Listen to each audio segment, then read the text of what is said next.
Hi viewers, welcome to our channel. ప్రస్తుతం మనతో పాటు దాము బాలాజీ గారు సీనియర్ జర్నలిస్ట్ ఉన్నారు. వారితో ఒకసారి మాట్లాడదాం. నమస్కారం సార్. నమస్తే సార్, జగన్మోహన్ రెడ్డి గారి పైన ఆయన క్యాడరే దాడి చేస్తున్నట్టుగా వార్తలు వినిపిస్తున్నాయి సార్. అంటే మొత్తం వాళ్ళ ఆ క్యాడర్ అంతా కూడా దీనికి కారణం వైసీపీ ఇటువంటి పరిస్థితి ఎదుర్కోవడానికి గల కారణం నువ్వే అని చెప్పేసి జగన్మోహన్ రెడ్డి గారి పైన తీవ్ర విమర్శలు చేస్తున్నట్టుగా వార్తలు అయితే వినిపిస్తున్నాయి సార్. మరి నిజంగా క్యాడర్ ఇంత నిరాశతో ఉందా? జగన్మోహన్ రెడ్డి గారి పైన ఈ విధంగా విమర్శలు చేస్తుందా లేదా? మరి వైరల్ అవుతున్న ఈ వార్తల పైన మీ ఒపీనియన్ సార్? వైసీపీలో క్యాడర్ ఖచ్చితంగా జగన్ కి వ్యతిరేకంగా అయితే ఉంది. బలంగా చాలా తీవ్ర వ్యతిరేకత అయితే ఉంది, అందులో కాదనే పరిస్థితి లేదు. ఎందుకంటే గత 5 ఏళ్లలో ఆయన అధికారంలో ఉన్నప్పుడు ఎప్పుడు క్యాడర్ని పట్టించుకోవాలి. ఒకటి, వాలంటీర్ని వ్యవస్థ నియమించారు. వాలంటీర్లో తెలుగుదేశం లేకపోతే పవన్ కళ్యాణ్ ఆరోపించినట్టుగా క్యాడరే లేరు. క్యాడరే ఉంటే జగన్ కంట్రోల్లో ఉండేవాళ్ళు, క్యాడర్ నియమించాల. సో కొంతవరకు కొన్ని చోట్ల క్యాడర్ని పెట్టినా కూడా బయట వాళ్ళనే పెట్టారు. దానివల్ల ఏమైందంటే వాలంటీర్ వ్యవస్థ అనేది ఒక రకంగా జగన్కి ఇబ్బంది అయింది. అక్కడ పార్టీ క్యాడర్ కానీ, లోకల్ నాయకత్వం కానీ, పంచాయతీ పంచులు కానీ వీళ్ళ పవర్ అనేది తగ్గిపోయింది జగన్ పీరియడ్లో. వాలంటీర్ల పవరే పెరిగిపోయింది. ఎందుకంటే ప్రతి 50 ఇండ్లకి ఒక వాలంటీర్ ఉండడం వల్ల ఆ 50 ఇండ్లు వాలంటీర్ మీద డిపెండ్ అయ్యే పరిస్థితి వచ్చేసింది. దాదాపు 136 రకాల సేవలు వాలంటరీ సచివాలయ వ్యవస్థ ద్వారా అందుతున్నాయి. అందువల్ల ఏ పని కావాలన్నా వాలంటీర్ మీద డిపెండ్ అయ్యే పరిస్థితి వచ్చేసింది. అంతకుముందేమో పార్టీ కార్యకర్తల మీద ఉండేది. ఎప్పుడైనా కూడా ప్రభుత్వం ఉన్నప్పుడు ఆ ప్రభుత్వానికి సంబంధించిన కార్యకర్తలు, స్థానిక నాయకులకి వెయిటేజ్ ఉండాలి. వాళ్ళ మీద లోకల్ ప్రజలు డిపెండ్ అవ్వాలి. ఏ పనులు కావాలన్నా వాళ్ళని అడగాలి. అప్పుడు రేపు పొద్దున ఓటేయమని అడిగే చొరవ కానీ, ఒక హక్కు కానీ వాళ్ళకు ఉంటది. మేము నీకు 5 ఏళ్లలో ఈ పనులు చేశాం కదమ్మా, నువ్వు మాకు ఓటేయని అని అడగచ్చు. ఇప్పుడేమో వాలంటీర్లు చేస్తున్నారు, వీళ్ళు చేయలేకపోతున్నారు. రెండోది, వాళ్ళు కూడా కొంత డబ్బులు వాళ్ళకి తినాలి కదా, వాళ్ళు ఖర్చులు వాళ్ళు పెట్టుకుంటారు కదా. ఎలక్షన్లలో వాళ్ళకి కొంత డబ్బులు రావాలి కదా 5 ఏళ్లలో గవర్నమెంట్ ఉన్నప్పుడు. అవేమి చేయకుండా క్యాడర్ని పట్టించుకోని పరిస్థితి వచ్చేసింది. అసలు క్యాడర్ లేదు, వాళ్ళకి సభ్యత్వం లేదు, సభ్యత్వానికి సంబంధించి ఇన్సూరెన్స్ లేవు, ఏమీ లేవు. ఈ విషయంలో తెలుగుదేశం చాలా స్ట్రాంగ్ గా ఉంటుంది. తెలుగుదేశంకి ఈ మధ్యనే 1 కోటి సభ్యత్వం కంప్లీట్ చేశారు. లోకేష్ అని కూడా వచ్చింది. వాళ్ళకి ఇన్సూరెన్స్లు అవన్నీ కూడా చేశారు. అయినా కూడా ఈవెన్ తెలుగుదేశం ప్రభుత్వంలో కూడా క్యాడర్ అసంతృప్తిగా ఉంది. ఎందుకంటే లోకల్ గా నాయకులు వీళ్ళే డబ్బులు తినేస్తున్నారు తప్ప క్యాడర్కి ఏమీ కనిపించట్లేదు అక్కడ. అందువల్ల ఇక్కడ కూడా అసంతృప్తి అయితే ఉంది. కానీ దీనికంటే అక్కడ ఎక్కువ వైసీపీలో ఎక్కువ అసంతృప్తి ఉంది. ఇప్పుడు ఒక న్యూస్, అది కూడా తెలుగుదేశాన్ని సపోర్ట్ చేసే మీడియాలో వచ్చింది. అదేంటంటే జగన్ లండన్ నుంచి వచ్చాడు, రాగానే ఆయన బెంగళూరులో సమావేశం ఏర్పాటు చేశాడు. మొత్తం క్యాడర్ని పిలిపించాడు, ఇంపార్టెంట్ క్యాడర్ని కలుస్తున్నారు. ఈ క్యాడర్ తిరగబడ్డారు జగన్ మీద. మొత్తం మీదే తప్పు, మీ వల్లనే ఓడిపోయారు, మీ వల్లనే మేము బాధలు అనుభవిస్తున్నాము. ముఖ్యంగా సోషల్ మీడియా. ఎందుకంటే ఈ కూటమి ప్రభుత్వం వచ్చినాక జగన్కి సంబంధించిన ప్రముఖ నాయకుల జోలికి వెళ్ళట్లేదు, కానీ సోషల్ మీడియాలో యాక్టివ్గా ఉన్న వాళ్ళ మీద మాత్రం తీవ్రమైన క్రాక్ డౌన్ మొదలైంది. చాలా మంది మీద నెంబర్ ఆఫ్ కేసులు భయంకరంగా పెట్టేయడం, వాళ్ళని కోర్టుల చుట్టూ తిప్పేయడం, లేకపోతే కోర్టుల్లో కూడా ప్రొడ్యూస్ చేయకుండా పోలీస్ స్టేషన్లలో కొట్టడం, టార్చర్లు చేయడం. ఎందుకంటే ఎప్పుడూ లేనన్ని హెబియస్ కార్పస్ పిటిషన్లు ఆంధ్రప్రదేశ్ హైకోర్టులో వేశారు. హైకోర్టు జడ్జెస్ కూడా ఇన్ని పిటిషన్లు ఎప్పుడు మేము చూడలేదు. హెబియస్ కార్పస్ అంటే ఒక వ్యక్తిని పోలీసులు తీసుకెళ్లి కోర్టుకు ప్రొడ్యూస్ చేయకుండా, ఇంట్లో వాళ్ళకి చూపించకుండా ఉన్నప్పుడు ఆ వ్యక్తిని కోర్టుకు ప్రొడ్యూస్ చేయమని, పోలీసులను ఆదేశించమని కోర్టులో వేసే రిట్ని హెబియస్ కార్పస్ అంటారు. అవి ఎక్కువైనాయి. ఎందుకంటే వైసీపీ వాళ్ళని తీసుకెళ్లడం, పోలీస్ స్టేషన్ లో ఎక్కడో పెట్టుకోవడం. పోలీసులు ఏం చేస్తారంటే ఒక్కోసారి పోలీస్ స్టేషన్ లో కాకుండా గెస్ట్ హౌస్ లో ఉంటాయి, ఆ గెస్ట్ హౌస్ లో పెట్టుకుంటారు. మా దగ్గరికి రాలేదు, మేము వదిలేసామంటారు. సో వాళ్ళు ఇంట్లో ఉండరు, కోర్టుకి బెటరు, ఏమేమయ్యారో తెలియదు. అంటే కొట్టతా ఉండడం, వాళ్ళు హింసించడం, ఇది చేస్తారు. అట్లాగే పోలీస్ స్టేషన్ కొడుతుంటే మీ అక్కడ సీసీటీవీ ఫుటేజ్ పెట్టమంటే కూడా హైకోర్టు పెట్టలేదు. హైకోర్టు కూడా ఆగ్రహం వ్యక్తం చేసింది.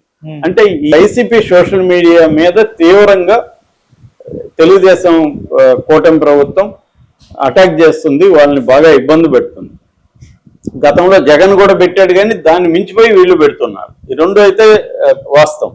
సో అందువల్ల ఇప్పుడు సోషల్ మీడియా వాళ్ళందరూ జగన్ మీద, ఎందుకంటే తెలుగుదేశం వాళ్ళని జగన్ ఇబ్బంది పెట్టినప్పుడు తెలుగుదేశానికి మంచి లీగల్ నెట్వర్క్ ఉంది, బ్రహ్మాండంగా వాళ్ళని ఆదుకున్నారు. కానీ జగన్ కి ఆ లీగల్ నెట్వర్క్ లేదు, వాళ్ళని ఆదుకునే పరిస్థితి లేదు. ఏదో కొంతవరకు మొక్కుబడిగా చేస్తుంది తప్ప ఈ తెలుగుదేశంతో ఈక్వలెంట్ గా అయితే చేయట్లేదు. దానివల్ల ఇప్పుడు జగన్ కి వ్యతిరేకత అయితే బలంగా ఉంది. ఇది ఒక ప్రైవేట్ లిమిటెడ్ కంపెనీ లాగా నడుపుతున్నారు తప్ప పొలిటికల్ పార్టీ లాగా జగన్ నడపలేదు. జగన్ కి ఏంటంటే జగన్ వర్సెస్ జనం అనేది ఉన్నారు. గతంలో కూడా అనేక మంది మా ఫ్రెండ్స్ కూడా 2-3 ఎమ్మెల్యేలు ఎంపీలు చెప్పేవాళ్ళు, జగన్ ఒక పొరపాటు చేస్తున్నాడు, అతను జనం అనేది తప్ప మిగతా మమ్మల్ని ఎవరిని పట్టించుకోలేదు. మేము చిన్న పని చేయాలంటే కూడా మాకు ఏమో చెప్తున్నారు, ఒక ఎస్పీకో కలెక్టర్కు ఫోన్ చేసి ఒక చిన్న పని ప్రజలకు ఉపయోగపడేది ఏదన్నా చేయమంటే కూడా మీరు పేషెంట్ నుంచి చెప్పించండి సార్, సీఎం పేషెంట్ నుంచి అని అడుగుతున్నారు. మాకు అసలు ఏమీ వాయిస్ లేదు అనేది వచ్చేసింది. జగన్ ఏంటంటే నేను పెట్టినోడే ఎమ్మెల్యే, నేను పెట్టినోడే ఎంపీ అన్న పద్ధతిలోకి వెళ్ళిపోయాడు. అందువల్ల వీళ్ళనేం పట్టించుకోలేదు. అట్లాగే అక్కడికి వెళ్ళినప్పుడు అపాయింట్మెంట్లు ఇవ్వలేదు. అపాయింట్మెంట్లు వేరే వాళ్ళని పెట్టేశారు, అధికారుల్ని లేకపోతే సజ్జల్ లాంటి వాళ్ళని. జగన్కి అపాయింట్మెంట్ లేదు, జగన్కి చెప్పుకుందామని వెళ్తే కూడా అలో లేదు. ఇటువంటి ఒక అట్మాస్ఫియర్ తో జగన్ ప్రభుత్వాన్ని పార్టీని నడిపాడు. ఆయన ఏమనుకున్నాడు, జగన్ ఒకటే అనుకున్నాడు, నేను ప్రజలకి DBT direct beneficiary transfer DBT ద్వారా డబ్బులు ఇస్తున్నా, ఇంతమందికి ఇస్తున్నా, 2.5 కోట్ల మందికో 3 కోట్ల మందికో ఇస్తున్నా, వాళ్ళందరూ నాకే వేస్తారు ఓట్లు, కాబట్టి మిగతా వాళ్ళు ఎందుకు నాకు, ఇది అనుకున్నాడు. దీనివల్ల జగన్ తన రెడ్డి సామాజిక వర్గంలో ఉండే కాంట్రాక్టులు వాళ్ళని చూసుకోలేదు, ఇటు కేడర్ని నాయకత్వాన్ని చూసుకోలేదు, ఇటు సెకండరీ లీడర్షిప్ లేదు, ఎమ్మెల్యేలు ఎంపీలు ఎమ్మెల్సీలకి ఇంపార్టెన్స్ లేదు. ఇలాగా కంప్లీట్ పార్టీ స్ట్రక్చర్ ని పక్కన పెట్టేశాడు జగన్. పెట్టేసి నేను ప్రజలకి నేను డబ్బులు ఇస్తున్నా, ప్రజలు నాకు ఓట్లు ఇస్తారు, ఈ సింప్లిస్టిక్ లాజిక్ లేకి జగన్ వెళ్ళిపోయాడు అనేది ప్రధానమైన జగన్ విమర్శ. అది తెలుగుదేశం వాళ్ళు రాసినప్పటికీ కూడా అది వాస్తవమే. జగన్ మీద ఖచ్చితంగా అంటే ఏ స్థాయి తిరగబడ్డారా, జగన్ అన్నారా లేదా, కానీ జగన్ మీ అభిప్రాయాలు చెప్పుండే అవకాశం ఉంది. మీ వైపు నుంచి తప్పులు జరిగాయి సార్ అని జగన్ చెప్పే ఉండే అవకాశం ఉంది. జగన్ కూడా వాళ్ళని పిలవడంలో ఉద్దేశం అదే కావచ్చు. ఇప్పుడైనా జగన్ మారాల్సిన అవసరం అయితే ఉంటది. అది జగన్ కూడా అర్థం కాలేదని అయితే నేను అనుకోను. అర్థం కాకపోతే అతను కంప్లీట్ గా ఫెయిల్ అయిపోతాడు. అర్థమయ్యి అతను మార్చుకుంటే నిలబడతాడు. ఎందుకంటే జగన్ కూడా 40% ఓట్లు వచ్చాయనేది తక్కువేం కాదు. అది తెలుగుదేశానికి కూడా అంతకంటే విడిగా ఏమి ఎక్కువ రావు. ఓటమి కలవడం వల్ల తెలుగుదేశం గెలిచింది తప్ప తెలుగుదేశానికి ఇండిపెండెంట్ గా ఒక 50% ఓట్లు అయితే లేవు. జగన్ కి తెలుగుదేశానికి ఈక్వల్ బేస్ అయితే ఉంది. వీళ్ళు కలవడం వల్ల వచ్చారు, జగన్ కి వ్యతిరేక ఓట్లు అట్లా పడ్డాయి. ఇప్పుడు ఈ కూటమి ప్రభుత్వానికి కూడా అసంతృప్తి ఖచ్చితంగా ఉంటుంది. ఆంధ్రప్రదేశ్ లో ప్రజల్ని సాటిస్ఫై చేయడం చాలా కష్టం. ఎందుకంటే వాళ్ళు ఒక రుచి చూపించారు. జగన్ ఒక సంక్షేమ పథకాల రుచి చూపించారు. ఎవరి ఇంటికి 1,00,000-1,50,000 ఎవరి ఇయర్ వచ్చింది డబ్బులు. దాన్ని రుచి చూసిన వాళ్ళు ఇప్పుడు కూటమి వాళ్ళు ఇవ్వట్లేదు. చంద్రబాబు ఓపెన్ గానే చేతులు ఎత్తేసారు, డబ్బులు లేవు, డబ్బులు వచ్చినప్పుడు ఇస్తానంటున్నాడు. అందువల్ల ఎవరి ఇయర్ లో వాళ్ళకి ఒక 1 lakh 1.5 lakh పోయింది. అందువల్ల మనకి జగన్ ఉంటే ఇది వచ్చిండేది కదా అనే పరిస్థితి వచ్చింది. ఎందుకంటే నిజానికి జగన్ పట్ల వ్యతిరేకత కంటే కూడా చంద్రబాబు ప్రవేశపెట్టిన ఈ సూపర్ 6 వల్ల ఎక్కువ డబ్బులు వస్తాయి. ఇప్పుడు ఒక ఇంట్లో ఒక పాపకో బాబుకో జగన్ 15,000 ఇస్తే మేము ముగ్గురుంటే 45,000 ఇస్తామని కదా వీళ్ళు అనౌన్స్ చేశారు. 2 పిల్లలు లేకుండా ఏ ఇల్లన్నా ఉంటుందా?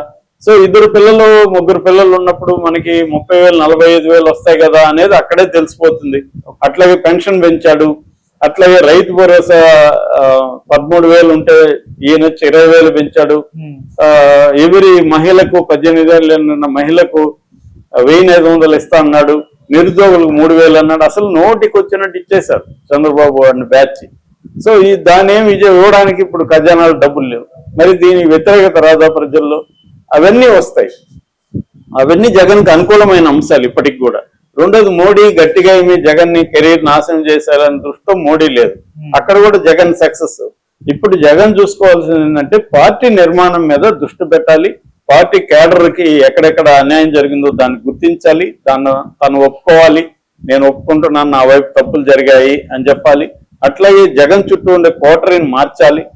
జగన్ ఖచ్చితంగా ఎమ్మెల్యేలకి ఎంపీలకి అపాయింట్మెంట్లు ఇవ్వాలి, మాట్లాడాలి వాళ్ళతో, వాళ్ళకి ఇంపార్టెన్స్ ఇవ్వాలి, వాళ్ళ పనులేటుగా చూసుకోవాలి. రేపు పొద్దున అధికారంలోకి వచ్చినా కూడా సీఎం ఆఫీసు జగన్ ఎమ్మెల్యేలకి ఎంపీలకి ఇంపార్టెన్స్ ఇచ్చే విధంగా చూసుకోవాలి.